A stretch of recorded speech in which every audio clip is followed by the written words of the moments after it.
السلام علیکم ویورز۔ آج ہے حاصل ناول کی قسط نمبر 2۔ اس ناول کو لکھا ہے عمیرہ احمد نے۔ بازار میں اب جب بھی جاتے ہیں وہاں ملنے والی سب سے اچھی چیز ہی خریدنا چاہتے ہیں، سب سے پسندیدہ چیز ہی پانا چاہتے ہیں۔ تم خوش قسمت ہو، تمہیں کسی بازار میں جانا نہیں پڑا، مگر پھر بھی تمہارے پاس سب سے بہتر چیز ہے، اسلام، تمہارا مذہب، تمہارا دین، حضرت محمد صلی اللہ علیہ وآلہ وسلم تمہارے پیغمبر اور اللہ تمہارا رب اکیلا واحد۔ اور اب تم بہترین چیز چھوڑ کر ہدایت نے ترشی سے اس کی بات کاٹ دی تھی۔ کرسٹینا، مذہب بازار میں رکھی ہوئی کوئی چیز نہیں ہوتا۔ مذہب سکون دیتا ہے، اطمینان دیتا ہے۔ اگر کوئی مذہب یہ چیز نہیں کر پاتا تو اسے کیوں چھوڑا نہ جائے؟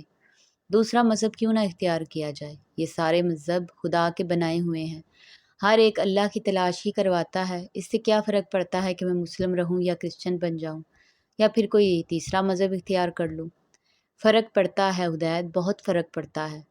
تم محمد صلی اللہ علیہ وآلہ وسلم کو چھوڑ کر عیسیٰ کے فالوور پیروکار بننا چاہتے ہو۔ تم خدا کی وحدانیت کو چھوڑ کر ٹرینٹی پر ایمان لانا چاہتے ہو۔ تم ہر چیز ریپلیس کرنا چاہتے ہو، ہر چیز، پیغمبر، دین، خدا، تم سب کچھ غلط کرنا چاہتے ہو، سب کچھ غلط کر رہے ہو۔ مجھے صرف یہ بتاؤ کہ محمد صلی اللہ علیہ وآلہ وسلم کا نام نہیں لوگے تو زندہ کیسے رہو گے؟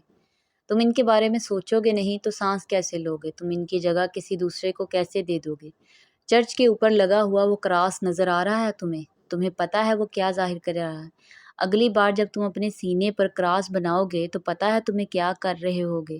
تم اللہ کا نام لے رہے ہوگے، تم اس کو یاد کرو گے۔ نہیں ہدایت، تم جسے یاد کرو گے وہ خدا نہیں ہوگا۔ خدا تو واحد ہوتا ہے، ایک ہوتا ہے، یکتا ہوتا ہے۔ کرسٹینا نے بلند آواز میں بات کرتے کرتے اپنے ہاتھ اٹھایا اور ہدایت کے سینے پر ہولی کراس بنایا۔ تم کہو گے father, son and the holy spirit. کیا تم جانتے ہو تم کیا کر رہے ہو؟ کیا تمہاری فیملی جانتی ہے تم کیا کر رہے ہو؟ وہ ابھی خاموش ہونا نہیں چاہتی تھی، وہ بہت کچھ کہنا چاہتی تھی، بہت کچھ بتانا چاہتی تھی، مگر اسے یکدم چپ ہونا پڑا تھا۔ وہ یک ٹک اس کا چہرہ دیکھتے دیکھتے، اس کی باتیں سنتے سنتے یکدم پھوٹ پھوٹ کر رونے لگا تھا، بالکل بچوں کی طرح۔ اپنے دونوں ہاتھوں سے چہرے کو چھپائے وہ اپنے گھٹنوں پر جھک گیا تھا۔ تم نہیں سمجھ سکتی کہ میں کن حالات میں ہوں، کوئی نہیں سمجھ سکتا۔ تم سب ایک جیسے ہو، صرف کانڈیم کر سکتے ہو، صرف ریمارکس دے سکتے ہو، اس کے علاوہ کچھ بھی نہیں کر سکتے، کچھ بھی نہیں۔ وہ روتے ہوئے بلند آواز میں کہہ رہا تھا۔ اس نے زندگی میں کسی مرد کو روتے نہیں دیکھا تھا، اور اس طرح بچوں کی طرح بلند آواز میں رونا وہ نہیں جانتی تھی۔ کسی روتے ہوئے کو کسی طرح چپ کروایا جاتا ہے، اور اگر رونے والا مرد ہو تو پھر کس طرح اسے دلاسا دیا جانا چاہیے۔ وہ بے بسی سے اسے روتے بلکتے ہوئے دیکھتی رہی۔ وہ کہہ رہا تھا، کاش میں پیدا نہ ہوتا، کاش میں مر سکتا۔ ایک سرد لہر اس کے وجود سے گزر گئی تھی۔ کرسٹینا کو کوئی یاد آیا تھا۔ کاش میں تمہارے لیے ہی ہوتی، صرف تمہارے لیے۔ کسی کی آواز اس کے ذہن میں لہرائی تھی۔ وہ بے اختیار ہدایت پر جھک گئی تھی۔ وہ اب اس آواز، اس چہرے کو یاد نہیں کرنا چاہتی تھی، کبھی بھی۔ ہدایت، پلیز مت روئیں۔ اس نے ایک ہاتھ اس کی پشت پر پھیلا دیا، دوسرے ہاتھ سے وہ اس کا سر سہلانے لگی تھی، بالکل بچے کی طرح۔ وہ چپ نہیں ہوا تھا، وہ روتا رہا تھا، بلک بلک کر، یوں جیسے وہ زندگی میں پہلی بار رو رہا تھا۔ کرسٹینا کو پتہ نہیں چلا وہ کتنی دیر اس کے پاس بیٹھی تھی، اس کے سر سہلاتی رہی تھی، پھر آہستہ آہستہ اس کا لرزتا ہوا وجود ساکت ہو گیا تھا، اور پھر وہ یکدم سیدھا ہو کر بیٹھ گیا تھا۔ کرسٹینا نے اپنے ہاتھ میں پکڑے ہوئے ٹشو سے اس کے بھیگے ہوئے چہرے کو خشک کرنا چاہا تھا۔ ٹشو گال پر لگتے ہی ہدایت نے اس کے ہاتھ سے ٹشو لے لیا تھا۔ اس سے نظریں ملائے بغیر اس نے ٹشو سے اپنی آنکھیں صاف کی تھی۔ کرسٹینا نے دیکھا تھا اس کے ہاتھ میں لرزش تھی۔ میں تمہیں پانی لا کر دیتی ہوں۔ وہ بینچ سے اٹھنے لگی تھی اور تب ہدایت نے اس کا ہاتھ پکڑ لیا تھا۔ پلیز میرے پاس رہو، میں اس وقت اکیلا رہنا نہیں چاہتا، مجھے پانی کی ضرورت نہیں ہے۔ اس کی آواز میں بھی لرزش تھی۔ کرسٹینا رک گئی تھی۔ ہدایت نے اس کا ہاتھ چھوڑ دیا۔ بینچ کی پشت سے ٹیک لگا کر اس نے آنکھیں بند کر لی۔ وہ بھی خاموش سی اسی کا چہرہ دیکھتی رہی۔ ہدایت نے اپنی گردن کو تھوڑا سا اس کی طرف موڑا تھا اور آنکھیں کھول کر اسے دیکھنے لگا تھا۔ کیا تمہاری فیملی جانتی ہے کہ تم مسلمان ہونا چاہتی ہو؟ کرسٹینا کے لیے اس کا سوال غیر متوقع تھا۔ ہاں، ایک لمحے کی خاموشی کے بعد اس نے نظر چراتے ہوئے اس سے کہا تھا۔ کیا انہیں کوئی اعتراض نہیں ہے؟ کرسٹینا نے سر اٹھا کر اس کی طرف دیکھا تھا۔ نہیں، تم جھوٹ بول رہی ہو۔ وہ اسے صرف دیکھ کر رہ گئی تھی۔ ہدایت، کیا تمہیں مجھے بتاؤ گے کہ تم کیوں اپنا مذہب چھوڑنا چاہتے ہو؟ بہت نرم آواز میں اس نے بات کا موضوع بدل دیا تھا۔ کرسٹینا نے اس کے چہرے پر تھکن دیکھی تھی۔ ہدایت نے ایک بار پھر چہرے کو موڑ کر اسے دیکھا تھا اور پھر پہلے کی طرح بینچ کی پشت سے ٹیک لگا کر آنکھیں بند کر لی۔ اپنی چادر کو اس نے اپنے گرد کچھ اور لپیٹ لیا تھا۔ پھر اس نے ہدایت کے چہرے کو دیکھا تھا۔ وہ اسی طرح آنکھیں بند کیے ہوئے تھا، مگر اب وہ کچھ کہہ رہا تھا۔ کرسٹینا نے اس کے چہرے پر نظر جما دی تھی۔ وہ جو کہہ رہا تھا وہ سن رہی تھی۔ اگر میں یہاں نہیں آتا تو میں خودکشی کر لیتا۔ میں نے کبھی وہ کہہ رہا تھا دنیا میں تم سے زیادہ ذلیل عورت کوئی دوسری نہیں ہوگی۔ اس نے پاپا کو چلاتے سنا تھا۔ اور تم سے زیادہ ذلیل مرد کوئی دوسرا نہیں ہوگا۔ اس بار اس نے ممی کو پایا پاپا سے بھی زیادہ بلند آواز میں دھاڑتے سنا تھا۔ اس کا دل چاہا تھا وہ وہاں سے بھاگ جائے اور دوبارہ کبھی وہاں نہ آئے۔ میں نے تم سے شادی کر کے زندگی کی سب سے بڑی غلطی کی تھی۔ تم جیسی عورتیں ٹائم پاس کرنے کے لیے ٹھیک ہوتی ہیں، لیکن ان کے ساتھ زندگی نہیں گزاری جا سکتی۔ کاش میں تم سے کبھی شادی نہ کرتا۔ پاپا نے کئی بار کہا جانے والا جملہ ایک بار پھر دہرایا۔ وہ کمرے میں جانے کی بجائے لاؤنج میں ہی بیٹھ گیا تھا۔ کمرے میں ان دونوں کا شور زیادہ نمایاں ہوتا کیونکہ اس کا کمرہ ان کے کمرے کے قریب تھا۔ اس شادی پر تمہیں مجھ سے زیادہ پچھتاوا نہیں ہو سکتا۔ میرے پیرنٹس نے ٹھیک کہا تھا۔ تمہارے پاس صرف روپیہ ہے، دماغ نہیں۔ تمہارا دل اور دماغ دونوں تنگ تھے اور تنگ ہیں۔ تم لوگ نہ خود خوش رہ سکتے ہو، نہ دوسروں کو خوش دیکھ سکتے ہو۔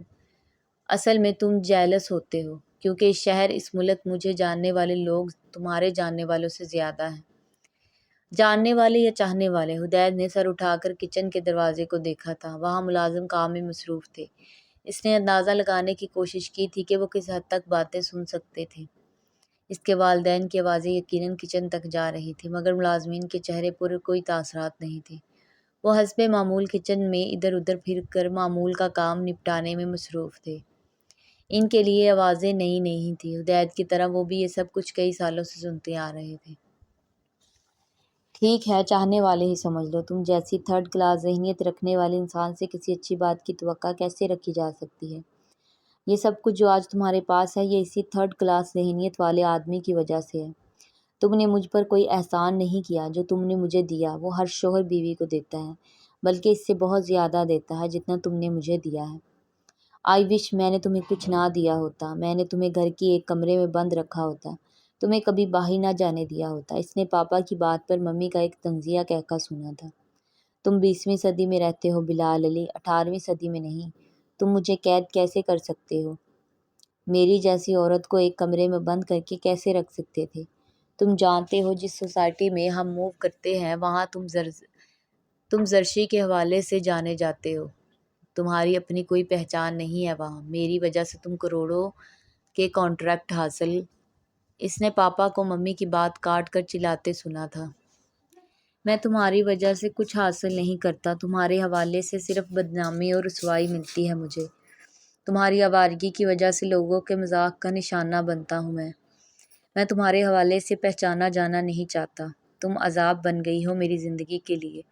ہدایت کا چہرہ سفید ہوتا جا رہا تھا۔ کچھ بھی نیا نہیں تھا، پھر بھی ہر بار ان لفظوں کی اذیت پہلے سے زیادہ ہوتی تھی۔ میں آوارہ ہوں تو تم کیا ہو؟ تمہارے کارنامے گنوانے بیٹھوں تو صبح ہو جائے گی۔ دوسروں پر انگلی اٹھانے سے پہلے اپنے گریبان میں منہ ڈال کر دیکھو تم کیا ہو، تم کیا سمجھتے ہو۔ تمہاری سرگرمیوں کے بارے میں کچھ نہیں جانتی۔ سب جانتی ہوں بلال علی، سب کچھ جانتی ہوں۔ تم جس بزنس ٹور کے لیے اپنی سیکرٹری کے ساتھ مری گئے ہوئے تھے، میں اس سے بھی واقف ہوں۔ ہاں، گیا تھا لیلا کے ساتھ مری۔ پھر تمہیں کیا تکلیف ہے؟ ایک بار نہیں 10 بار جاؤں گا۔ خود تم کون سی پارسا، وہ آج کل نیا ماڈل جو ہر وقت ساتھ لیے پھرتی ہو۔ جانتا ہوں اس کے ساتھ تمہارے کیسے تعلقات ہیں۔ ہدایت اپنا سر بے بسی سے ہاتھوں میں لے کر بیٹھ گیا تھا۔ یہ سب روز نہیں ہوتا تھا کیونکہ ممی اور پاپا کا سامنا روز نہیں ہوتا تھا۔ وہ کئی دن کے بعد ملا کرتے تھے۔ کبھی پاپا اپنے بزنس ٹور پر گئے ہوتے اور کبھی ممی اپنے فیشن شوز کے سلسلہ میں کئی دن گھر سے باہر رہتی۔ لیکن جب بھی ان دونوں کا سامنا گھر پر ہوتا تھا وہ یہی سب کچھ کہا اور کیا کرتے تھے۔ ایک دوسرے پر الزام تراشی، ایک دوسرے سے نفرت کا اظہار، ایک دوسرے کی خامیوں کو اچھالنا، چیخنا، چلانا، گالیاں دینا، برتن توڑنا یا ہر وہ چیز جو ان دونوں کے ہاتھوں میں آ جاتی وہ توڑ دیتے۔ وہ بچپن سے یہی سب کچھ دیکھتا آ رہا تھا۔ بچپن میں وہ بہت سی باتوں کو زیادہ گہری سے نہیں سمجھتا تھا۔ والدین کے درمیان ہونے والے ہر جھگڑے کے بعد وہ اللہ سے دعا کرتا کہ سب کچھ ٹھیک ہو جائے، ان دونوں کے درمیان صلح ہو جائے اور ناراضگی ختم ہو جائے، مگر ایسا کبھی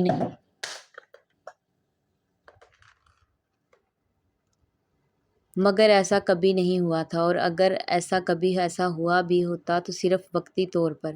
اس کی ممی شادی سے پہلے ایک ماڈل گرل تھی۔ شادی کے کچھ عرصہ بعد تک وہ ماڈلنگ کرتی رہی، پھر ہدایت کی پیدائش سے کچھ عرصہ پہلے انہوں نے ماڈلنگ چھوڑ کر کپڑوں کی ڈیزائننگ کا کام شروع کر دیا۔ اس کے پاپا ایک مشہور بزنس مین تھے۔ ممی کو انہوں نے ایک کیٹ واک میں ہی دیکھا تھا۔ اس وقت وہ لندن میں تھی اور بلال علی بھی تعلیم حاصل کرنے کے لیے وہاں تھے۔ کیٹ واک کے بعد دونوں میں ایک مختصر ملاقات ہوئی تھی۔ پھر یہ مختصر ملاقات لمبی ملاقاتوں کی بنیاد بن گئی تھی۔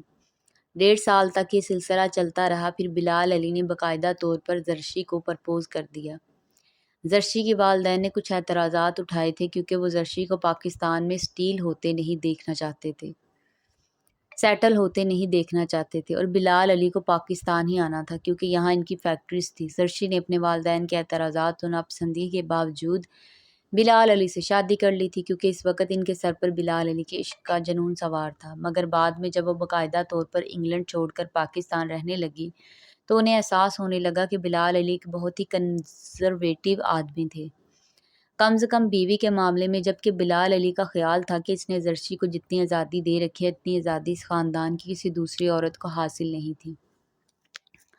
اور یہ خیال بڑی حد تک ٹھیک تھا۔ زرشی شادی کے بعد بھی کچھ عرصہ تک ماڈلنگ کرتی رہی۔ بلال علی نے اس پر کوئی اعتراض نہیں کیا۔ ہدایت کی پیدائش سے کچھ عرصہ پہلے اس نے ماڈلنگ چھوڑ دی، مگر وہ گھر بیٹھنے والی عورت نہیں تھی۔ اس نے باقاعدہ طور پر کپڑوں کی ڈیزائننگ شروع کر دی تھی۔ شروع میں بلال علی نے ہمیشہ کی طرح اس معاملے میں بھی سپورٹ کیا تھا، مگر آہستہ آہستہ جب ان کی مصروفیات میں اضافہ ہونے لگا تو انہیں اعتراض ہونے لگا تھا۔ وہ رات گئے تک مختلف پارٹیز میں رہتی اور ہدایت کو گورڈز پاس چھوڑ رکھتی۔ بات اگر صرف ہدایت اور گھر کو نظر انداز کرنے کی ہوتی تو شاید بلال علی برداشت کر لیتے، مگر زرشی نے بہت سے بوائے فرینڈز بھی بنا لیے تھے۔ وہ سارے ماڈلز جو اس کے کپڑوں کے لیے ماڈلنگ کرتے تھے کھلے عام اس کے ساتھ گھومتے پھرتے رہتے تھے۔ وہ خود بھی گھر پر وقت گزارنے کے بجائے ان لوگوں کے ساتھ خوش رہتی۔ آہستہ آہستہ اس کے اور بلال علی کے اختلافات ابھر کر سامنے آنے لگے تھے، پھر گھر میں جھگڑے شروع ہو گئے تھے۔ بلال علی خود بھی زیادہ پارسا بندہ نہیں تھا اور یہ بات زرشی اچھی طرح جانتی تھی، اور اس کمزوری کو وہ ہر جھگڑے میں تانا دیا کرتی تھی۔ بلال علی اگر اس کے افیئرز اور اسکینڈلز کی بات کرتے تو وہ ان کے افیئرز کی تعداد گنوانے لگتی۔ وہ زندگی کو اسی طرح سے گزارنا چاہتی تھی جس طرح انگلینڈ میں گزارا کرتی تھی، کسی روک ٹوک کے بغیر اپنی مرضی سے، اور بلال علی اس کے راستے میں جیسے ایک بڑی رکاوٹ بن گئے تھے۔ دوسری طرف بلال علی کو ہر گزرتے دن کے ساتھ اپنی حماقت کا پچھتاوا پہلے سے بھی شدید ہوتا۔ وہ ہدایت کے لیے اس کے ساتھ گزارا کر رہے تھے اور اس کے لیے بھی نے حق مہر میں اسے اپنی جائیداد اور فیکٹری کے شیئرز کا ایک بڑا حصہ دیا تھا۔ اب اگر وہ اسے طلاق دے دیتے تو انہیں مالی طور پر کافی نقصان کا سامنا کرنا پڑتا، اور وہ یہ نہیں چاہتے تھے۔ انہوں نے زرشی کی طرح گھر سے باہر بہت سی سرگرمیاں تلاش کر لی تھی۔ وہ دونوں کسی نہ کسی طرح زندگی گزارنے کی کوشش کر رہے تھے، مگر اپنی اس کوشش میں انہوں نے جس چیز کو بھلا دیا تھا وہ ہدایت تھا۔ پیدائش کے کچھ عرصہ کے بعد ہی زرشی اور بلال علی نے ایک گورننس بدل کر ایک اور گورننس رکھ دی تھی، اور یہ سلسلہ تب تک چلتا رہا جب تک او لیول کے بعد وہ باہر نہیں چلا گیا۔ گورننس کو بار بار بدلنے سے یہ ہوا کہ وہ کسی کے ساتھ بھی مانوس نہیں ہو پایا، اور اس کی زندگی میں رشتوں کی کمی اس کے لیے بڑا عذاب بن گئی تھی۔ زرشی اپنے والدین کی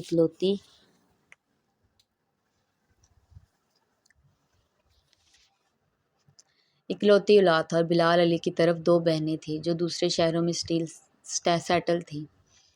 نتیجہ یہ ہوا کہ ہدایت بیرونی دنیا سے بالکل کٹ کر رہ گیا تھا۔ ایک دفعہ اسکول سے گھر آنے کے بعد وہ سارا دن گھر پر ہی رہتا، ٹیوٹر سے ہوم ورک کرتا، کسی دوست سے فون پر بات کرتا، ٹی وی دیکھتا، بلا مقصد گھر میں پھرتا رہتا۔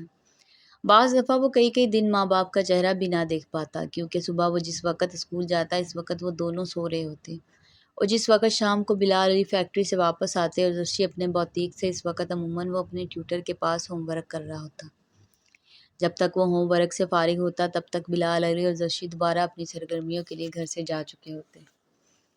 بعض دفعہ وہ دونوں اکٹھے چلے، لیکن زیادہ تر وہ الگ الگ جایا کرتے تھے۔ ایسا بہت کم ہوتا تھا کہ عدید نے ناشتہ، لنچ اور رات کے کھانے پر ان دونوں کو اکٹھے دیکھا ہو۔ چھٹی کے دن بھی ان دونوں کو اپنی مصروفیات ہوتی تھی۔ بچپن کی اس تنہائی نے اسے ایکسٹروورٹ کی بجائے انٹروورٹ بنا دیا تھا۔ وہ بہت خاموش رہا کرتا تھا۔ ماں باپ کے درمیان ہونے والے جھگڑوں کا نتیجہ یہ ہوا کہ وہ خود کسی سے لڑ نہیں سکتا تھا۔ بلند آوازوں سے اسے خوف آتا تھا۔ اس کی کمپنی بھی شروع سے ہی محدود تھی اور وہ دوست بھی اس کے گھر ہونے والے کسی بات سے آگاہ نہیں تھے۔ عدید کو خوف آتا تھا کہ اگر وہ ان کے ساتھ کچھ شیئر کرے گا تو اس کا مذاق اڑائیں گے، صرف اس کا ہی نہیں بلکہ اس کے ماں باپ کا بھی، اور وہ یہ سب کچھ نہیں چاہتا تھا۔ اسی لیے اس نے کبھی اپنے فرینڈ سے ماں باپ کے درمیان ہونے والے جھگڑوں کا ذکر نہیں کیا تھا۔ آہستہ آہستہ ہی صحیح، لیکن وہ گھر کے ماحول کا عادی ہو گیا تھا۔ پہلے کی طرح اب اسے بات بات پر ماں باپ کی ضرورت محسوس نہیں ہوتی تھی۔ اس نے ہر چیز ان کے بغیر کرنا سیکھ لیا تھا۔ ہاں، مگر بعض دفعہ وہ یہ ضرور سوچتا کہ اس کے ماں باپ اس کے بغیر بھی گزارا کر رہے ہیں، پھر انہوں نے اسے پیدا کرنے کی حماقت کیوں کی، اور اس وقت اسے اپنا وجود سب سے بے وقت لگتا۔ عمر بڑھنے کے ساتھ ساتھ بہت سی چیزیں سمجھ آنے لگی تھی۔ بعض ایسی حقیقتیں اور سچائیاں بھی جنہیں پہلے اس کا دماغ سمجھنے سے قاصر تھا۔ اسے مذہب سے کوئی لگاؤ نہیں تھا، کیونکہ جس ماحول میں وہ رہتا وہاں مذہب ایک دقیانوسی چیز سمجھی جاتی۔ بلال علی اور زرشی دونوں بہت لبرل تھے۔ شاید یہ کہنا بالکل غلط نہیں ہوگا کہ وہ دونوں صرف نام کی حد تک مسلمان تھے۔ اپنے جیسے لوگوں کے ساتھ زندگی گزار رہے تھے، اور جس سوسائٹی میں وہ رہتے تھے وہاں کبھی بھی کسی کو خدا کی ضرورت محسوس نہیں ہوتی تھی۔ وہاں کام نکلوانے کے لیے یا تو روپے کی ضرورت ہوتی تھی یا تعلقات کی، اور یہ دونوں چیزیں لوگوں کو زمین پر مل ہی جاتی تھی۔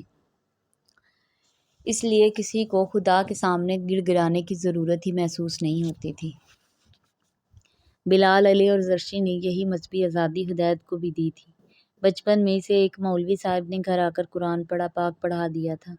تب اس کی عمر 9 سال تھی۔ بلال علی کا خیال تھا انہوں نے مذہب سے متعلق اپنے سارے فرائض ادا کر دیے تھے۔